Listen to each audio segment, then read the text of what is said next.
और जो लोग आज हमें हमारी परंपरा समझा रहे हैं, हमें इंटॉलरेंट कह रहे हैं, हम इंटॉलरेंट अगर होते तो फिर तुम यहां ना होते। हम नहीं थे इसीलिए गुलाम हुए। हमने दुनिया के बारे में यही सोचा कि जितने आदर्शवादी हम हैं उतने ही तुम भी होगे, लेकिन हमें तुम्हारे आदर्शों का नहीं पता चला था कि तुम्हारे आदर्श क्या हैं। लिहाजा 3 किस्म की संस्कृतियां इस देश में आई, एक जो यहां की थी और 2 बाहर से आई, जो आजकल पूरी दुनिया में हल्ला मचा रही है। भगवान रामचंद्र जी की पत्नी सीता को एक साहब ले गए श्रीलंका। वो वहां गए, किसी की पत्नी को आप ले जाएं और आप सेना लेके पहुंच जाएं, थोड़ी देर के लिए सोचिए अगर हमारे साथ किसी के साथ हो तो हम क्या करेंगे। या तो लेने नहीं जाएंगे, कहेंगे चलो निपट गए, या तो ये करके छोड़ देंगे। और अगर लेने भी गए हम,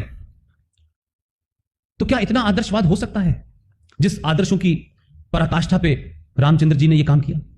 गए, अपनी पत्नी को लाए, उस राज्य का एक तिनका अपने साथ नहीं लाए, उस राज्य की सत्ता उन्हीं को सौंपी और वापस आ गए। यह आपका चरित्र है। आप अपनी पत्नी के बहाने लूटने नहीं गए थे सोने की लंका को, आप छोड़े, आपका उसमें इंटरेस्ट था ही नहीं। यहां आए कुछ लोग भारत में, उन्होंने भारत आए और भारत में कुछ लूटा, कुछ भारत की चीजों का इस्तेमाल किया, लेकिन यहां रहते हुए जब वो आए थे तो उन्होंने एक भी मंदिर को तोड़ करके चर्च नहीं बनाया था। उन्होंने इस देश के जितने भी आर्किटेक्चर उस जमाने के हैं, यहां के लोकल चीजों को, चाहे वो हाथी हो, चाहे शेर का मुंह हो, पूरी लुटियन जोन जो बनी हुई है जैसे अंग्रेजों ने बनाया है, उसको देखने से कहीं क्रिश्चियनिटी समझ में नहीं आती। उन्होंने यही की चीजों का इस्तेमाल करके आपको देके चले गए, लेके नहीं गए अपने साथ में, राष्ट्रपति भवन ले गए हो अपने साथ में। कानून चलाने के लिए, अपनी सत्ता को स्थापित करने के लिए मारपीट हुई होगी, गोली चलवाई होगी, वो तो आज भी चलती हैं गोलियां। कोई ऐसा नहीं है कि आज गोलियां नहीं चलती हैं। वो आप कानून का राज स्थापित, वो गलत सही एक अलग विषय हो सकता है, लेकिन एक तीसरी सभ्यता आपके यहां आई। वो सभ्यता ने आपको लूटा, उस सभ्यता ने आपके धार्मिक स्थलों को तोड़ा, उनका कन्वर्जन किया, और यह स्थिति उन्होंने करी कि जो शब्द इस देश की संस्कृति में नहीं थे। क्या कोई शब्द मुझे आप लोग बताएंगे, सब मुझसे पढ़े लिखे लोग हैं, डाइवोर्स और तलाक का शब्द हिंदी भाषा में है? हिंदी भाषा में, संस्कृत में तलाक का कोई शब्द है जिसे कहें कि ये ओरिजिनल शब्द है भाई तलाक का? अब आपने उसका ट्रांसलेट करके कुछ बना लिया हो, कोई संबंध विच्छेद या कुछ कर लिया हो, ये दोनों शब्द आपकी संस्कृति में नहीं है, क्योंकि आप जिस सभ्यता में जीते थे उसमें ये डाइवोर्स का कंसेप्ट ही नहीं था। उसमें तो आप शपथ लेते थे जीवन भर की। इसलिए आपने ये जो रेप की संस्कृति है, जिसे आज कहा जा रहा है रेपिस्तान, 130 करोड़ की आबादी में घटना घटती है, तो यहां से लोग लिखते हैं और बाहर तक जाती है खबर। ये इस देश में रेप कल्चर कब से आया, जरा इसको भी पढ़ें। और जो लोग कहते हैं कि देखिए साहब हम आए थे, और एक और झूठ बोला जाता है, ये जो लाल किला, ताजमहल, ये इस्लामिक आर्किटेक्चर है। तो कोई, आप तो सब पढ़े लिखे लोग हैं, सऊदी अरब में, ईरान में, इराक में कौन सा इस्लामिक आर्किटेक्ट है, जरा मुझे दिखाएं। कौन सा इस्लामिक आर्किटेक्चर की बात हो रही है जो भारत में बताया जा रहा है? आपने यहीं के लोगों को, यहीं के लोगों से सारे मंदिरों को तोड़ के ऊपर की गुम्बद बना दी और कहा कि साहब देखिए इस्लामिक आर्किटेक्चर। 30,000 मंदिरों को तोड़ा। तो आप जिस पर्शियन की बात कर रहे थे, जिनको आप लोगों ने अपने यहां शरण दी, मात्र 79 ही की तो बात है। 79 के अंदर वो ईरान, जिनको कुछ लोगों को, आप जो गलती पूरे देश में आपने की है पिछले 1000 साल में, जिसका खामियाजा आप भुगत रहे हैं, अब आपके लिए गली गली, मोहल्ले मोहल्ले, हर जगह कश्मीर बन गया है। ईरान ने भी यह गलती की थी, कुछ लोगों को शरण दी थी। आज वहां से पारसी खत्म हो चुके हैं, इस्लाम का झंडा बुलंद हो रहा है। यह पूरी दुनिया में चल रहा है। लिहाजा आर्टिकल 370 और 35A पे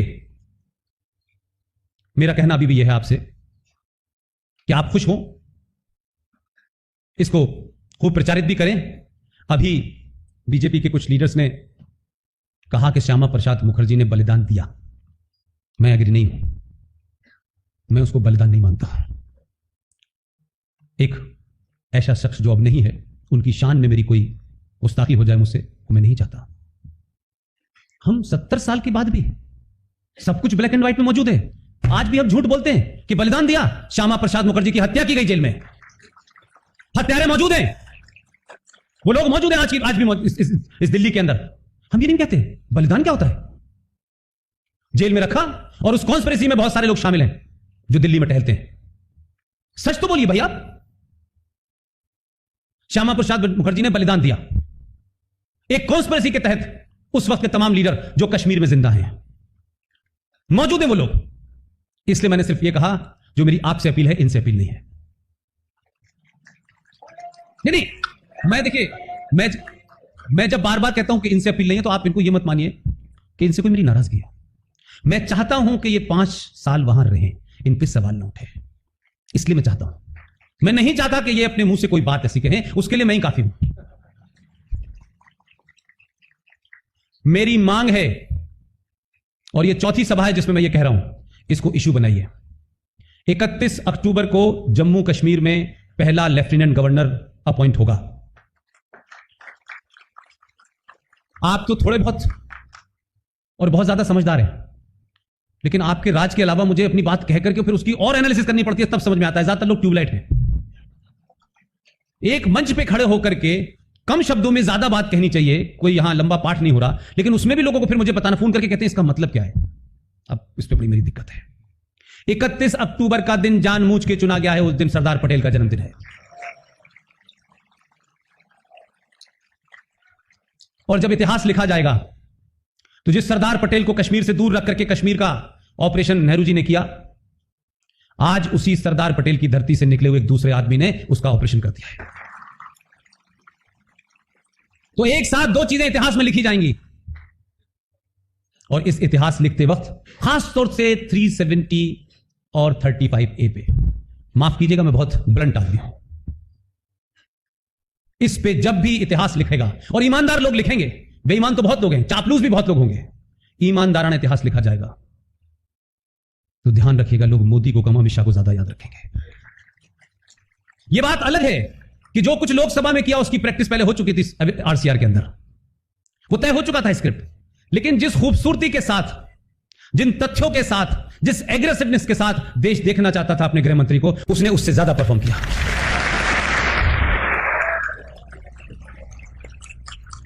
और उसी डिस्कशन में जिस बात को पिछले 3 साल से बार बार रिपीट करता था, मैं सोचता था कि कोई इसको ऐसे प्लेटफॉर्म से कहे जिनकी लोग सुनते हैं।